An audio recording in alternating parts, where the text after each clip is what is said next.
Well, first, thank you for coming. And before I start talking about individual pieces, I'm just going to briefly talk in general what my work is all about. Um, Basically, I have 3 different studies and that I work on parallel. And first study is Being and Such. And that one explores most fundamental processes in your body, within you, and talking about physical side and inner way of thinking, for example, or emotions. And through these very rigid and strict conceptual rules that I set up for the piece, and then through the actual activity of drawing, I try to recreate experiences and then observe them so that I can be a viewer of that which I experience and then document that and learn something about self or being in general. So the first series, Being as Such, is more about me as a person, as self, as a being. The second one, and that one also, has a section where I just work with, body, with the physical self, then perception, apperception, and cognition. The second study is They Am I, and that one explores more of how much do we influence others and how much others influence you to be who you are. That one also has morphology, and then others within self, and self within others, and as well as cognition part. And the third study is just simply being. Being in time is just a simple repetition of drawing activity where you just explore nothing but just being, be in time. And also observations, and I don't know if I'm going to talk about that slide later, but in the show there's a book of 10,000 things. Well, now it's only 5,000.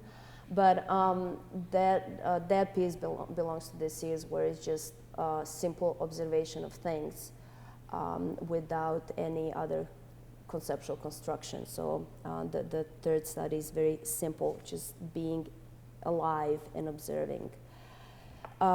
So almost all pieces have lots of repetition and lots of work that's involved in creating a piece. So I'm just going to start talking about the individual pieces, so it's actually more applicable. You can get it better. This one that you're looking on right now belongs to this first series, and it's about physical part of self. In this one, I just had paper that's 8.5 by 11, and then I drew different body parts, everything from bones, muscles, cells, DNA, everything, on a big scale and small scale. So the weight of the whole stack of paper equals my physical weight. I can't tell you the number of drawings. I think it's around 7,000. It doesn't matter at all, but it's basically that this piece has drawings of the physical body, and also the weight responds to my weight. In this piece, it's on my height. That's how long the paper is, and I actually just use a pencil and just with circular marks. I filled in the whole piece of paper first day, and that took me maybe like 15 hours or something. It's not important. And then the second day, I repeated the same thing on the same format, same kind of paper with the same pencil. It's just that the rule was to repeat this for 7 days, but while fasting. So while not having any, physical intake, to see how much output you can do. And it's kind of hard to see on this slide, but there is a drawing on these too. It's just they're very light because I really didn't feel like doing anything. And then on this one also that explores the physical part, I would, for 20 hours straight, I would mark down on a paper every inhale and exhale. So for every breath, I would make a line, and you do that for 20 hours straight, and then you have 3 hours of rest, and then you repeat that again. So for 4 days, you do that. So that's why you can see here 4 different drawings. I think they ended up around 50 feet each, more or less, but it's basically doing something continuously, marking every inhale and exhale so that you can be conscious of this very automatic thing that your body does, that unless you have asthma or some problems, you're really not conscious of breathing. And by doing this activity of drawing, you actually become aware of your body, of your life, because that's what gives you life. And you realize how every single thought, every single sound, every single body reaction on how tired you are, how cold you are, it changes the rhythm of your breathing. And that's something that I would never be aware of unless I did this. This one is in the show, and it's just simple line, continuous line that goes across the paper, and it's let me see, it's 30 hours continuous piece.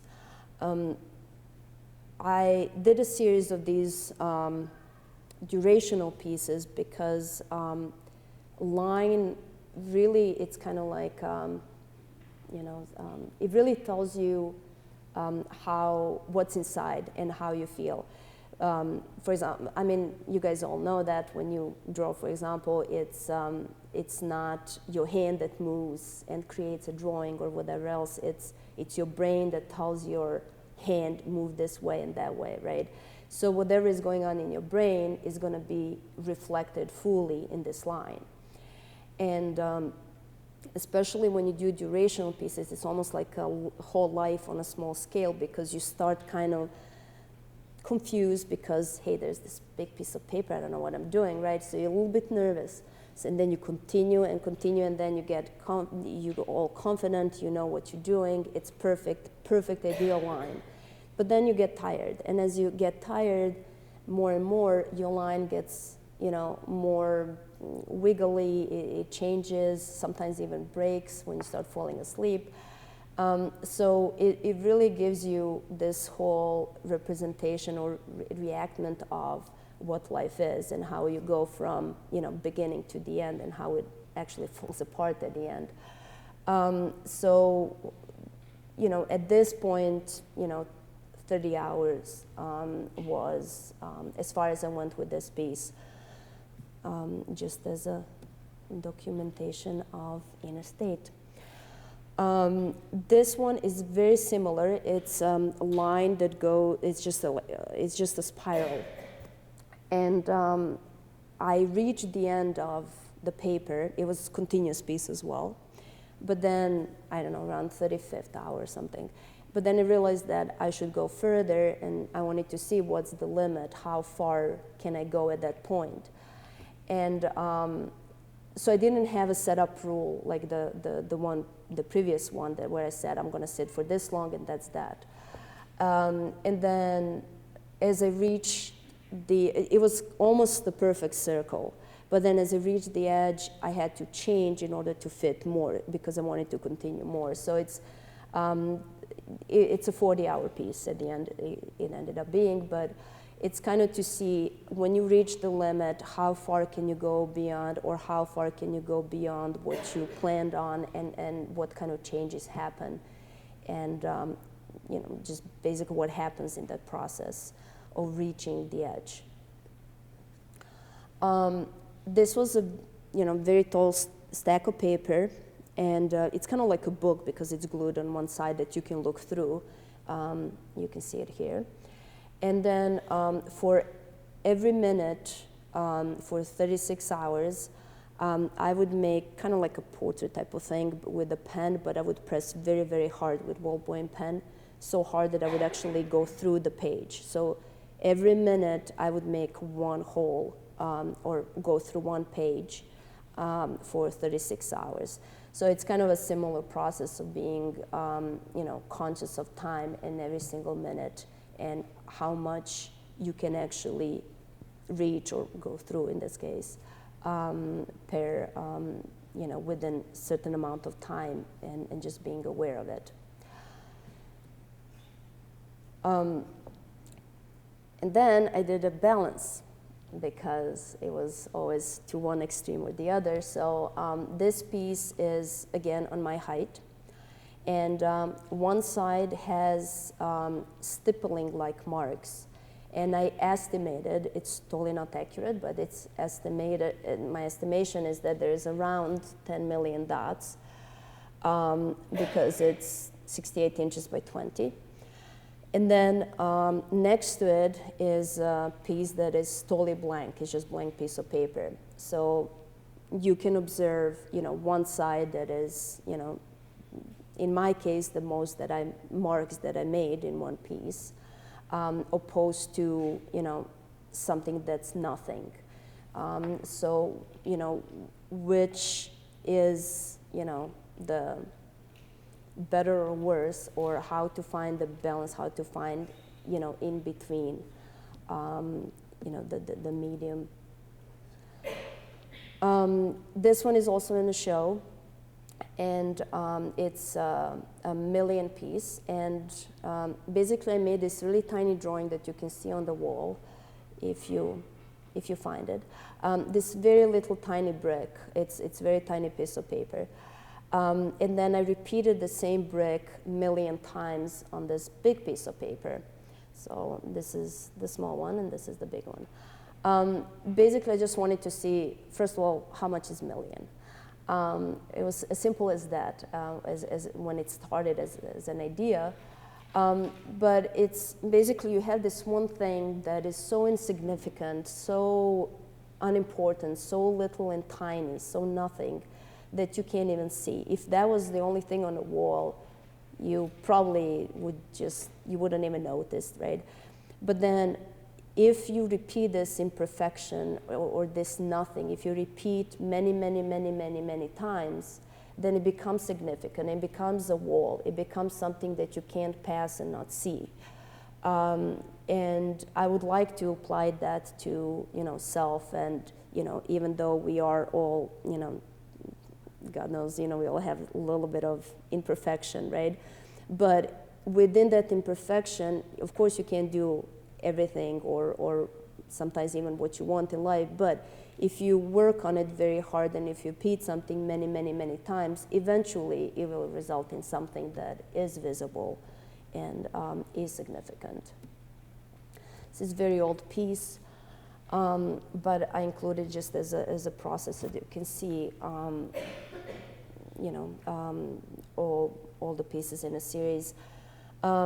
This one is the piece that's on the wall. It has obviously a portrait, but it's made of these little pieces of paper. They're like that big. Let me see. It's I think it's 5 by 7 or something like that inches, and they are covered with these very, very, very tiny crisscross marks. And these very tiny crisscross marks create this image once you put all the pieces together on the wall. And then what I did is I made a copy of every single little tile, and I made a book. So that's in front of the actual wall piece.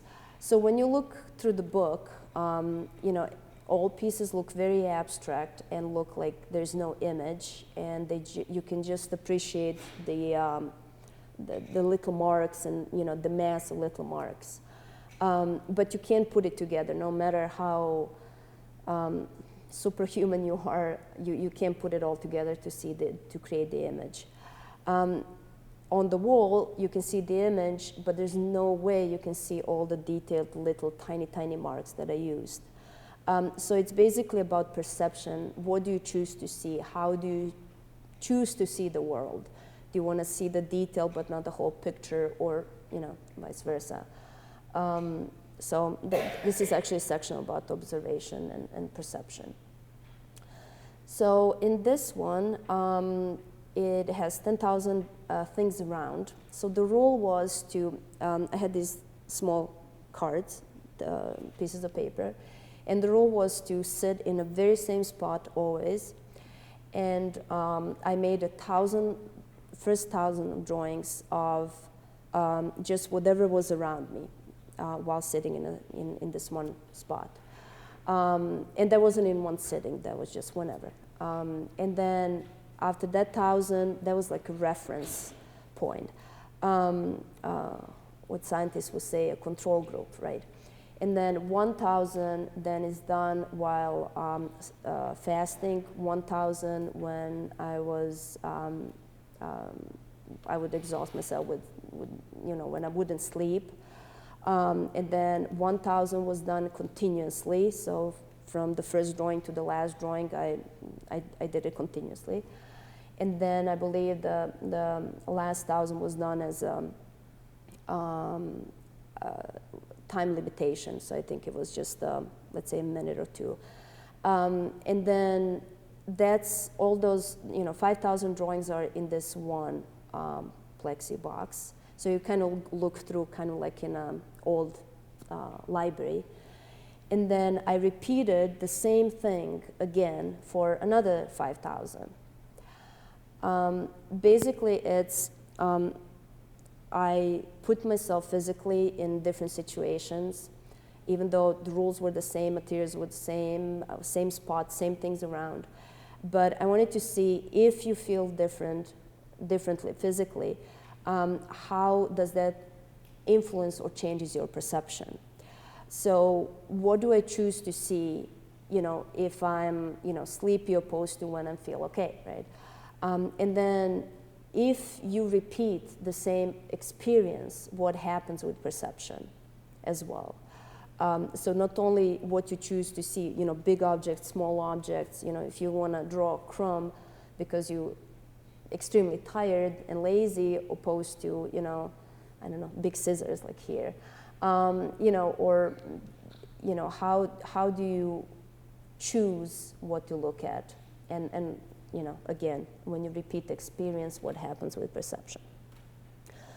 All right, so this one is, it's a little bit challenging to explain, but here's the thing. I would make very little tiny marks, and then I would choose a set of marks, and then I would have a pen or a pencil in my right hand. I'm a right-handed person. And then I would also have it in a left hand. I would only look at my right hand and make these little marks. And I try to be as precise, and they're very tiny in particular. And I'm very careful looking at what I'm doing. However, my left hand is trying to follow what right hand is doing, but I'm not focused on it. So this is the focus drawing. This is the one that just follows. Excuse me. And then I would repeat the same thing, but I would have a pen and I would focus on the left side, and the right side would just follow. So this is my right hand that would just follow while I'm looking at what my left hand is doing. So I did 30 sets of these. And it was an interesting experience because at the beginning, I never used my left hand in my life before. So it was very interesting, the quality of line and quality of mark that my left hand was doing, even when I was focused. And then, what's the difference between, what you focused on and also how it changes over time, because I did 30 sets of these.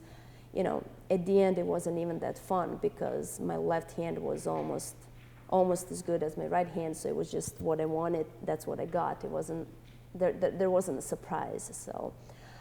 but it was interesting experience. This piece is also in a show, and it has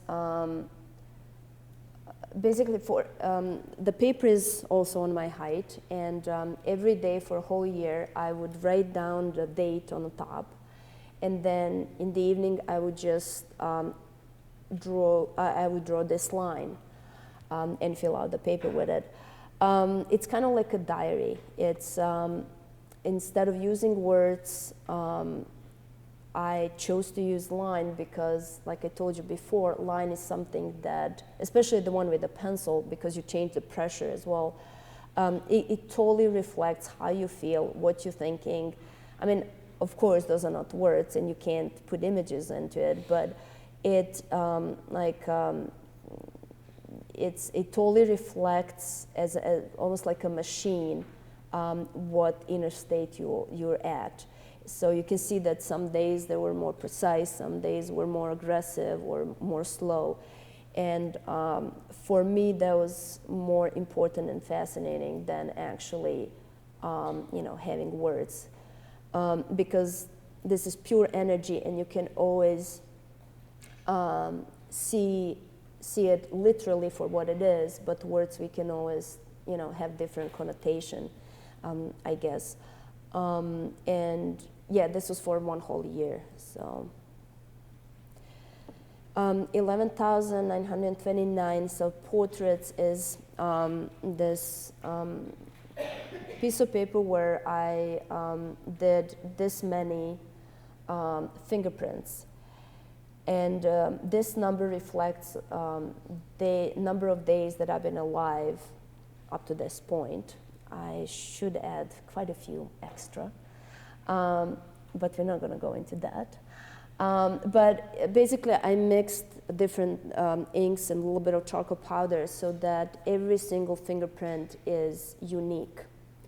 So fingerprint is something that's most accurate for identity. However, and that's something that defines you there's nothing else that can define you better. Well, DNA, I guess, but this is pretty good too. And, if that is you, how do you change over time? How do you change over the course of life? Because you know that it's you today and 5 years ago and 20 years ago, or, whatever it's going to be in the future, same person. But something changes. And how can you be a different person? You are slightly different because you have new experiences every single day, yet, it's still you. So that's why I use a fingerprint, because it's always consistent and it is what it is. However, each one is unique as an image, and it changes. So. That one also deals with number of days that I've been alive. So what I did is for 30 days, every day I would make just the circular marks, and number of marks would equal the number of days that I've been alive up to that point. So of course today I have one extra circle than yesterday, and tomorrow I'm going to have 2 circles extra than yesterday, right? However, it happened, and yeah, this is also on my height. I usually use that format when I can. So as a, first day I filled it out up to here. That's how the numbering worked, right? But you can see that each day it changes the visual amount of marks. And you can see that some days are, even though this one has way more than that one, it still visually looks smaller.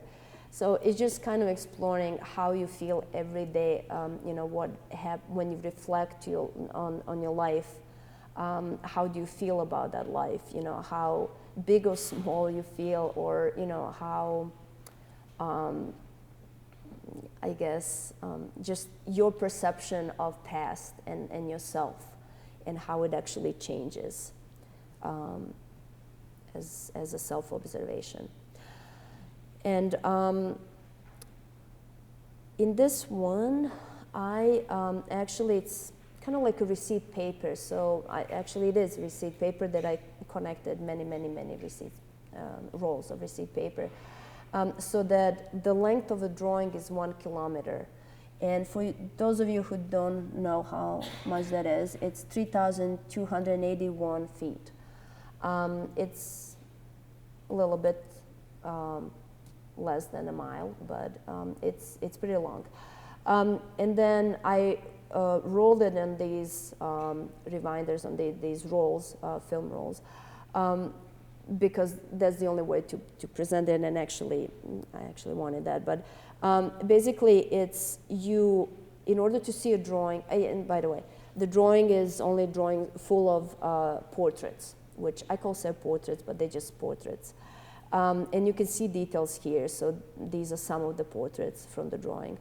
And then, in order to view, you have to roll these reminders from one side to another, and then you can see a drawing here. What I was trying to explore here is the fact that each person is has a lot within, right? We have lots of different selves within self that we're just discovering as we go. And if you know, throughout the life, you can only see so much of yourself. You know, you can have a memory and you can assume what's gonna come of you, but you can only be so much in time and observe yourself. So that's why, you know, you can only see few portraits. But in order to discover what's within you, you kind of have to work a little bit on it. And the same thing you can apply to others. You know, doesn't matter how well you know somebody, you kind of have to, they only show you this much of themselves, and you kind of have to go along and work on it to see what's within, because there's so much within each single person. This is also a very old piece, but I included it just as a process. It's also on my height, but it's kind of like a book, so there are quite a few pieces of paper that are, you know, together. And then I was just writing thoughts, but as I would come in this section, I would press so hard that I would actually go through the paper. So this is the first page, but then all of this is actually, you know, ripped paper, and this is a pile of ripped paper that came from it. So it's kind of in the shape of a portrait. And as I said, I was just writing my continuous thoughts as a symbol of the fact that you are your thoughts, and what you think, the way you think, defines you and shapes you. So simple as that. Thus spoke, blah, blah. It's actually a title that's borrowed by, from Nietzsche, Thus spoke Zarathustra. And because it's kind of like a perfect book of everything, you know, person that thinks about everything and is enlightened by everything. So I created my own book of enlightenment, but it's actually, so I would start writing with the sunrise, and I would stop with the sunset. So that was the rule, and I repeated this for 30 days. And I would write, but actually it's not writing if you look at the detail, which I don't know if you can see, but it's actually just kind of like writing marks. It's not text at all. So it's something that you can't read, you know, because I think it fails in giving you a secret of, you know, even though those were my continuous thoughts, I didn't use words, and it was maybe a big enlightenment for me, but it can't be for anybody else, because every person has to experience life for themselves and go and find their own type of, you know, perception of life and you know, what to be enlightened by. So it is book of everything, yet it's, I guess, book of nothing. This one also deals with thoughts, and the size of the paper is actually average brain size for, the width and height of the average brain size for somebody my height. And I would just write continuous thoughts, and I would fill one card per day, and I repeated that for 9 months.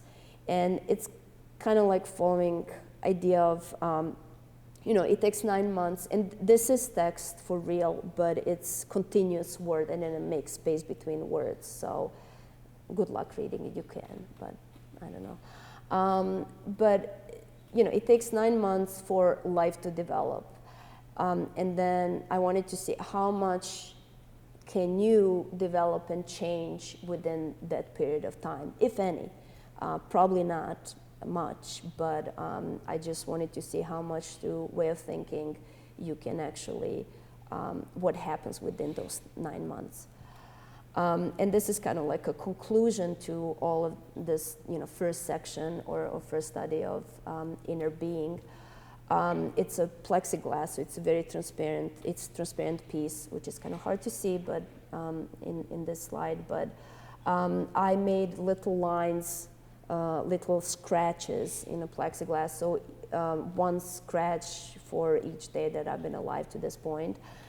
And it's very transparent, you can see through, so there's nothing material in it. But the part where I actually made marks, that reflects, and that's something that it's almost material. It's not, you can't see what's, you can't see through, I guess. So it's kind of like these, every day you leave a mark, you leave a trace behind you that defines you, that materializes something. And that was the idea. And this one is, you just have to imagine, it's a glass, it's a piece of glass, and then on one side I have these dot marks, and on one side there is 23,703 dots, and on the other side there is 21,436 dots. And that reflects the number of days that my mom was alive, have been alive up to this point, and then on the other side is my dad, number of days that he's been alive. So it's my self-portrait, it's my size of the head, but it's made of, my parents' life. Because it's glass, it kind of overlaps, and there's no way to take a photo of that, so that's why I said you kind of have to imagine. So this is all part of where I explore self and others, and combination of those. Life and death is piece of paper where on one side I made kind of circle-like marks, and it has 353,000 marks, and on the other side 155,520 marks. The bigger one, it's a number of how many babies are born in the world daily. And this is how many people die daily in life. And you can see the scary part. Well, for me, you can make your own mind about it, but there is, more than double of births compared to deaths in a planet. So this was in a show, and it's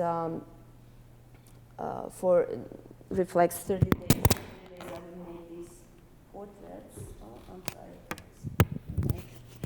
sorry. I would make these marks. This line, it's a continuous line, and it just starts as a group of. It's just a line, just a mass of line, and then from that mass of lines, how the portrait would appear, and then I would emphasize the portrait. And I wanted to see how each day, which self appears, what kind of different morphology, appears I call them self-portraits, but which portrait appears, whom am I going to look like today? So there's that. This is also in a show, and it's 10,000 of them, and it's just 10,000 figures, and I use that number as a symbol of all. So instead of saying all people, which I borrow from Lao Tzu writing, I use 10,000 as a symbol of all things or all people, and that's why 10,000. 12,200 again is a number of days that I'm been alive up to this point, and these are just inch by inch pieces of paper, and on each one I made a fingerprint with charcoal powder wash. So it's not, I didn't use any fixative, so it comes off pretty easily. Not fully, but at least it leaves trace if you touch it. But the whole idea is for viewer to take one with them if they want, or few, something from each other. And it's your fingerprint, keep it in a memory, or somebody will pop up in your head eventually. So it's kind of like spreading your influence. Another piece that's in a show, it's a memory, and again, my height, but it's just filled with these kind of continuous circular pencil marks. And as I was working on it, I would just try to remember absolutely everything that I could remember from my life. And then you can see that the pressure changes depending on how you feel about certain things in life. It's either light or dark, or it's either or normal. So it just kind of reflects my way of thinking. Every time that I would read a book, I would read a book, but then I would cut the paper in the same format as a book. And while I'm reading with my hand, I would just move my hand on a paper. And then whatever comes out, comes out. So these are just automatic drawings while I was reading. And there's a list of books that they reflect, and everything from everything that I like to read actually is included.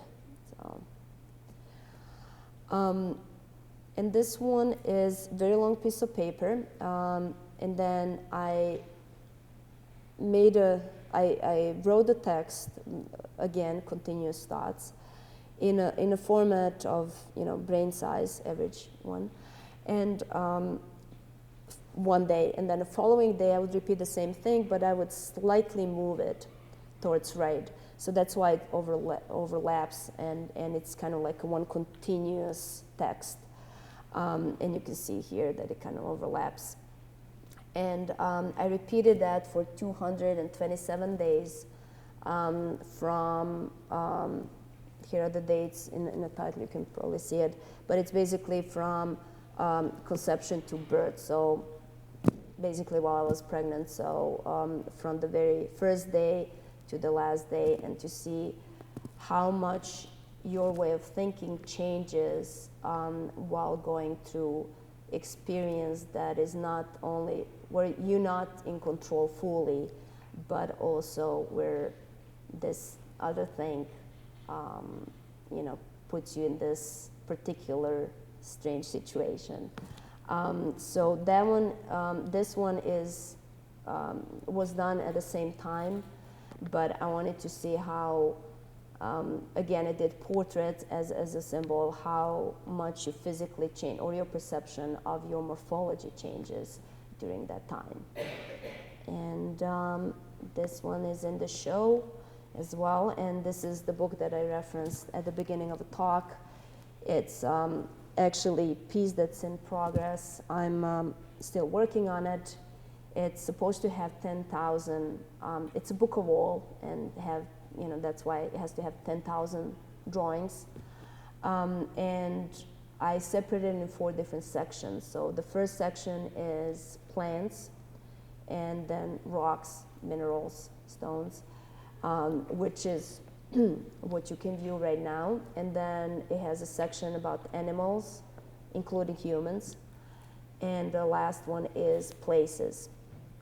So I just wanted to cover everything that's, in a very basic, simple way, everything that surrounds us, and so that it would be a book of all. But it's simple observation, so there's no nothing other than I want to transfer literally what I'm looking at. And that's my last series, where you just kind of in the moment. And this one is passing. It's 18 feet long paper, where I just filled it in with these kind of circular, continuous line type of marks. And that's just kind of marking time and being in time without any particular observation of what's going on within or outside. It's just being one with the mark and the activity of drawing. So that's the last slide that I have to show you. So I guess I can talk about, Michael brought it up, but I did go to traditional school, European style school, and since I was 11, because basically you have to choose what you're going to be in life until you're 15, so that you can choose your specialized high school. And so I decided that I'm going to be a painter, because in my time you're either going to be a painter or a sculptor. And so I went to a high school for graphic design, because that was the closest to painting. And then in order to be accepted to college or Academy of Fine Arts, it's a very difficult process where they would accept only 10 people out of the whole country in a painting department. So you have hundreds of people apply. So you basically go through this, you take lots of drawing classes where you work with models and still life, preparing yourself for this entering exam. And entering exam is 7 days long, where you just go in a school and you draw from models, and then last day or two, I don't even remember, you paint a still life. And you also have to have portfolio. And then professors judge you, and they accept you or reject you. So usually it takes quite a few years to be just accepted into our school. Once you're accepted, you're practically an artist. And then the structure of the school was that you would have drawing classes every single day, from 8 or 9 in the morning until, I don't know, at some point in the afternoon. And then in the evening you have your art history classes, psychology, philosophy, whatever else. And then your professor, you're only working with one professor, and he comes twice a week to check out what you're doing. And we worked on one drawing for the whole year. It was 2 yards by 2 yards, but we were not allowed to change that or start with a new one.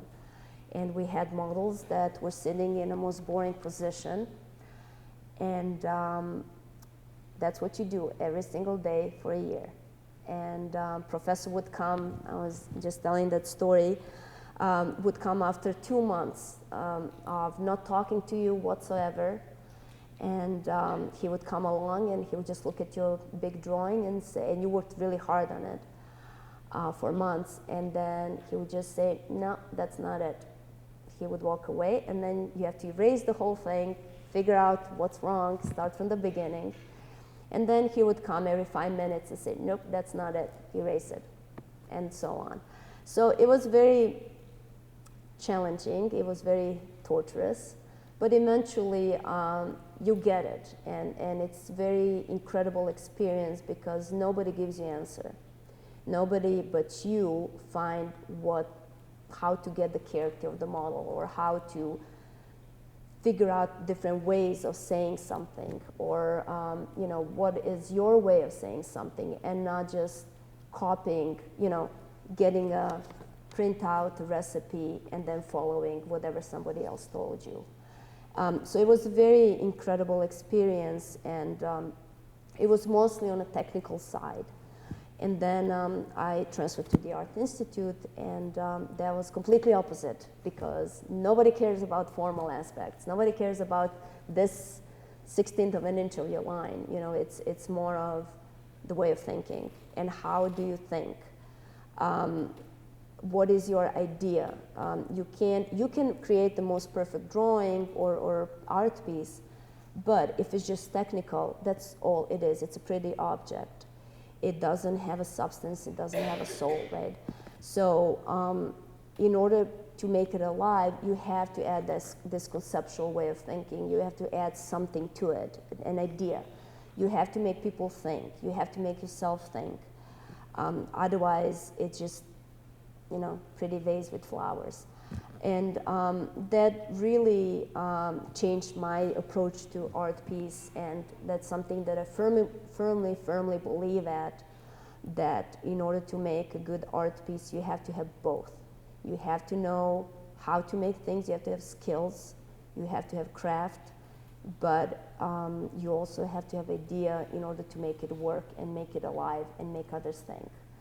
And I hope you can see that in my pieces, because I'm very picky about detail, but I also have to have idea behind it. So that's my story, and if you guys have any questions, maybe I can answer them.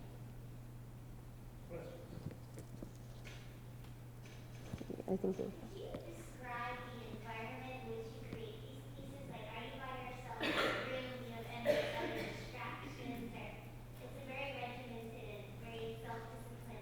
Mm-hmm. Well, most of them, believe it or not, I did it on my kitchen table. So, no, well, durational pieces I did in a separate room just because it was more convenient, because you don't disturb anybody else. Because you do have to sit for, 30, 40 hours. Not a healthy thing to do, by the way. But, if I'm working on something that has lots of pieces, like even the one that you see right now, I have a little table in a room where I work on, and because they do look massive, but I don't have much room to work on, and they actually, you can work on every single piece that I showed here, you can work on really small, in a really small space. You don't need much, because they're either small pieces of paper, but many of them, or I work in roll, so I don't need much room. So it's very actually easy and practical for work. So. Mm-hmm. Have you ever considered doing your endurance pieces as part of the work? Like, have you considered doing it within a gallery setting? Oh, like a performance? Like a performance piece? Somebody pointed that out before. No, I could never do it, because performance is not, even though I admire, I've been always inspired by performance artists, but and you can see kind of performative aspect in this, but it's not something that I personally can do. And it's not something that's very important to me either as a person, because I want to do this so that I can experience, rather than to show people that I can do this, I guess. I mean, I know that this is an awful thing to say, because not performance artists don't do it to show others, but it's something that I have to be, because I'm trying to discover what's going on within me, right? So in order to focus on this breath, I have to be in my own space and alone, so that I wouldn't be, focusing on something else. And I don't think I have personality for it. But there's definitely that aspect in my work. Mhm. Do you make these pieces one at a time or simultaneously? Or you making like one fingerprint, 3 lines, 4 long? Almost. It depends. It depends. But if I work on something that requires a whole year of work, like a million bricks or something like that, then I maybe because of my school upbringing, I have to have something where you have repetitious marks, but then I have to have an image too. So I kind of go back and forth.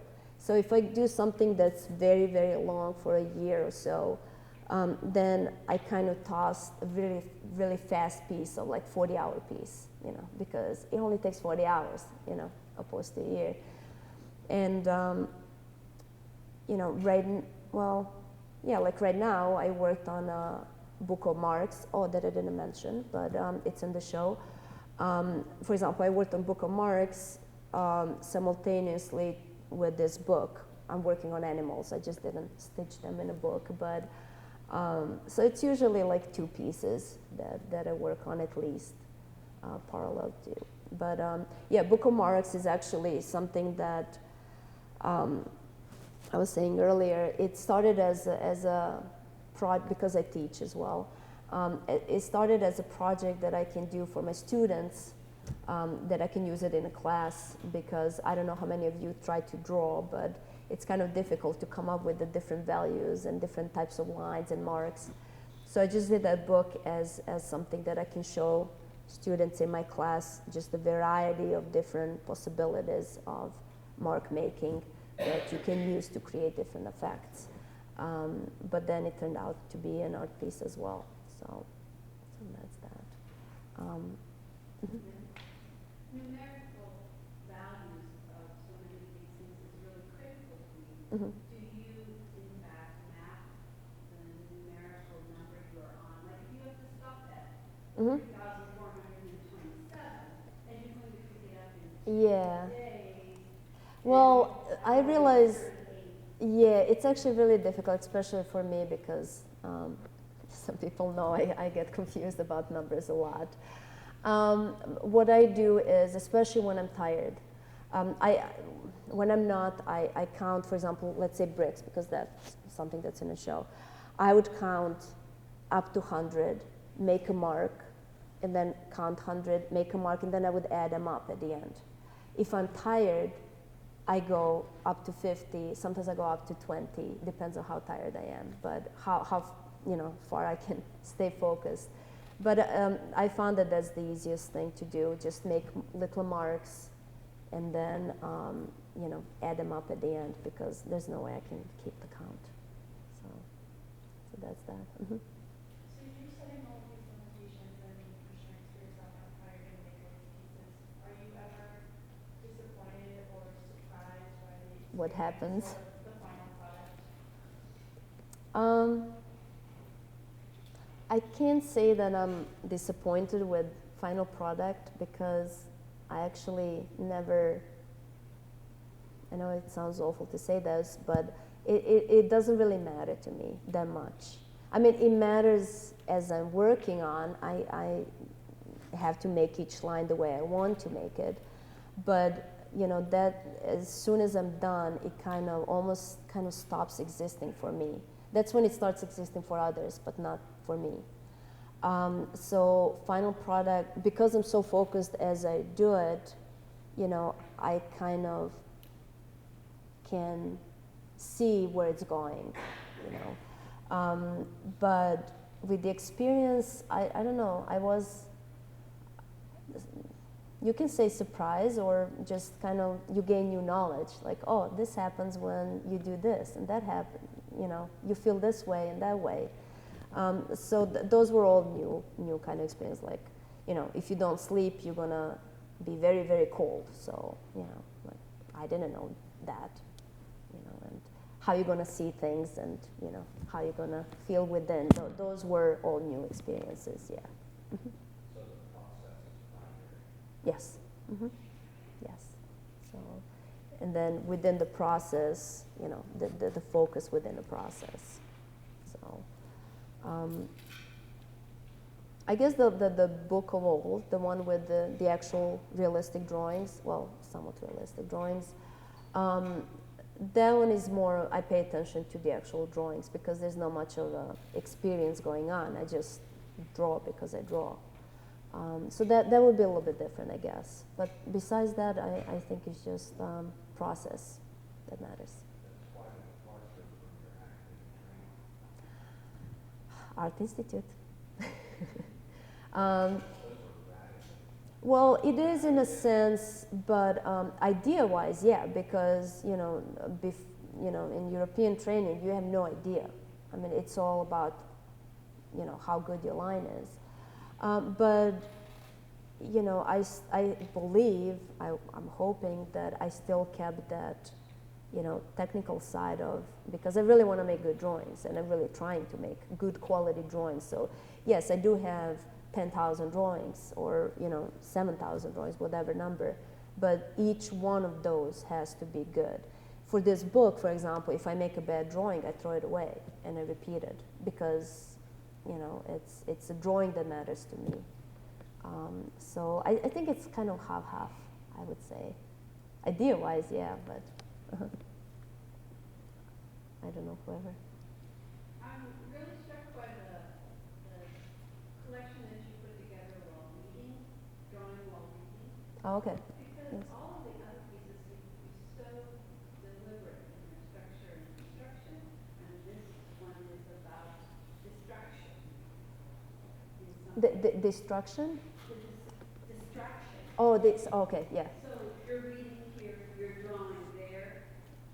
Have you explored other instances where you draw without the Conscious. intention to drawing? Something more automatic. Well, yeah, the last one, you know, with the time, that there's nothing much to it. It's just drawing. I can't think of anything else. But in a book piece, I love reading, but you can't have time for everything in life, right? So it was very annoying to me that there are all these incredible books that I really want to go through, but I want to draw, and I have all these drawing projects, and I can't fit it all, right? So I figured out that, and not only that, but I feel guilty if I don't draw, let's put it that way. So I wanted to kind of combine those two things, and that's how it started, as just very, like being, yeah, exactly, being lazy practically, because I didn't want to just do one thing, right? And it started that way, but then I was thinking about it. It's very incredible, because when you read a book, any author, you influenced by that book, you influenced by that story, you influenced by that knowledge. But we all get influenced by the same book in a different way. And then what is your way of perceiving this knowledge or these thoughts? And I wanted to see, you know, what is my energy reflection, you know, of this writing. And that's why you have some books that are, you know, that have totally different type of line, you know, more expressive or less expressive. And at the end, actually, that was very interesting to me to observe, you know, how I observe different authors in a different way, or different knowledge in a different way, actually. So it is kind of unconscious, but at the end, you kind of reflect on it. So, anybody else?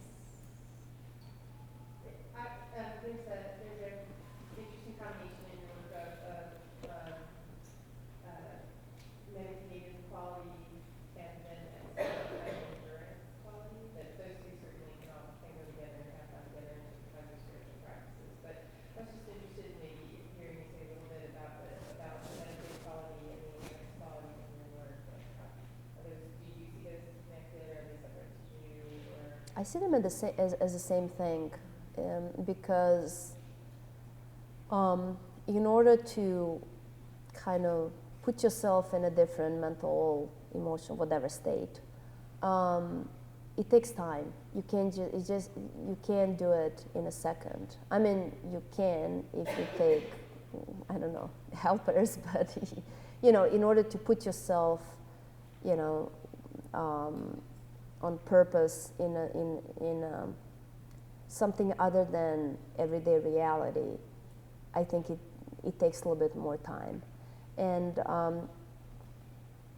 at some point in my life, I thought that that's not sleeping or whatever else, right?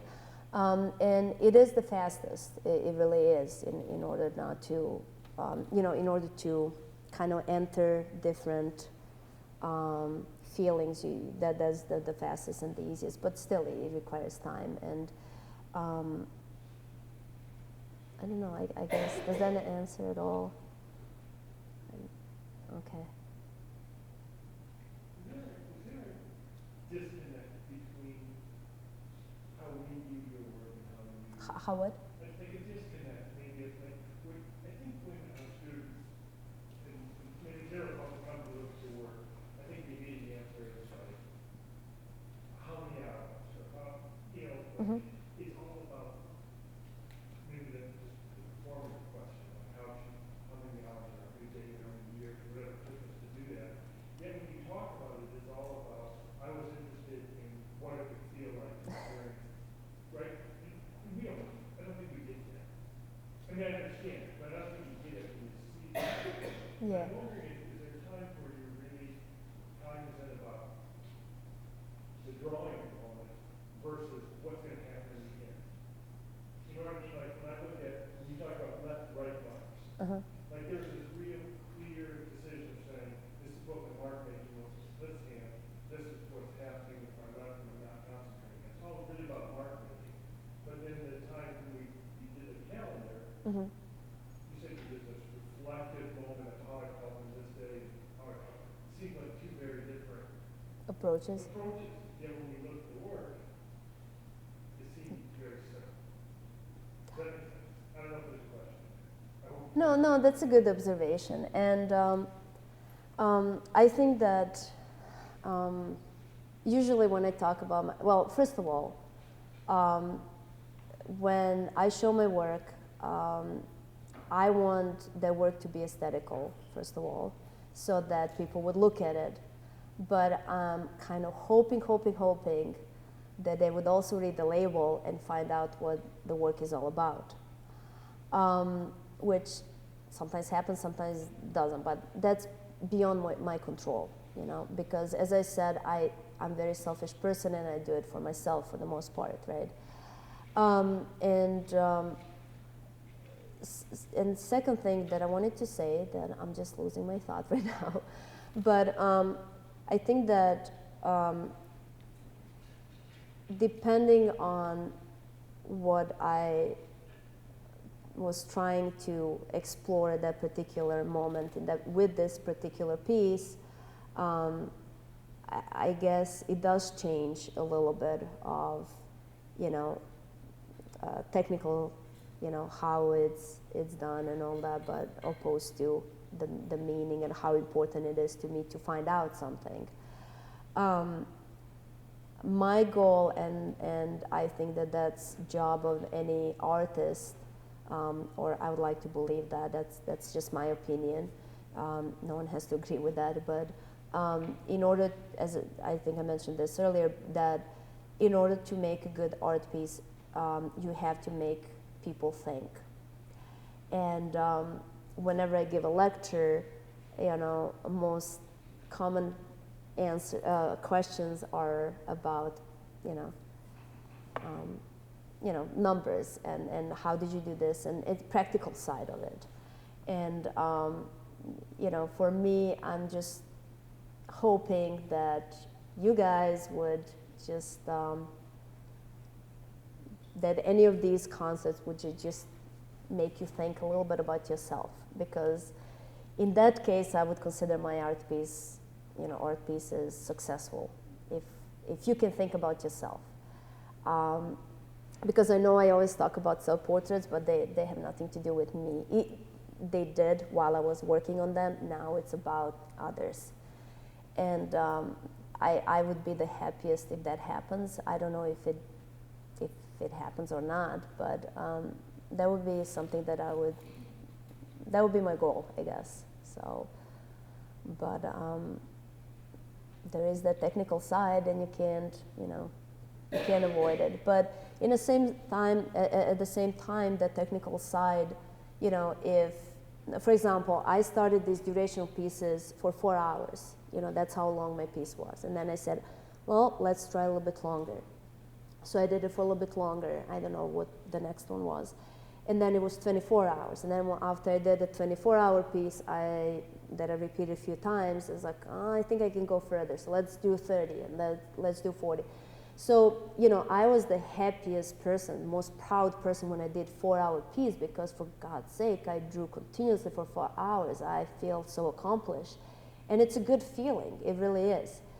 But then, in the next moment, you realize that sucks. I can go further. I have more ability in me. I have more potential.